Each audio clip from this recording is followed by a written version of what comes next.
Sabah dan Sarawak akan terus menikmati diesel subsidi pada kadar RM2.15 seliter walaupun harga diesel telah melambung naik.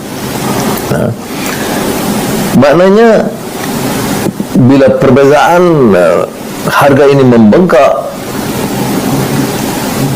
kita harus waspada dan mengambil tindakan pengawalan yang lebih rapi, penguasaan yang lebih berkesan. Tetapi memandangkan keadaan geografi dan logistik Sabah Sarawak, kita mengambil keputusan yang saya fikir munasabah pada peringkat ini.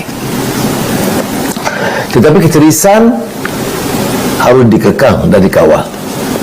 Maka kita akan mula menghadkan pengisian untuk ketika ini seperti berikut. Kenderaan ringan pengangkutan darat awam, barangan dan persendirian, maksimum 50 liter setiap pembelian.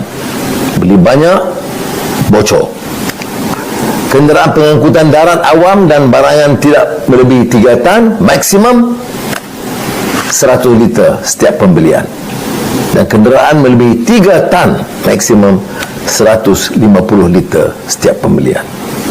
Ini untuk menjamin dan memastikan agar bekalan ada, dapat diagihkan secara adil dan mencukupi kepada semua. Tanpa penyesuaian ini, kita bimbang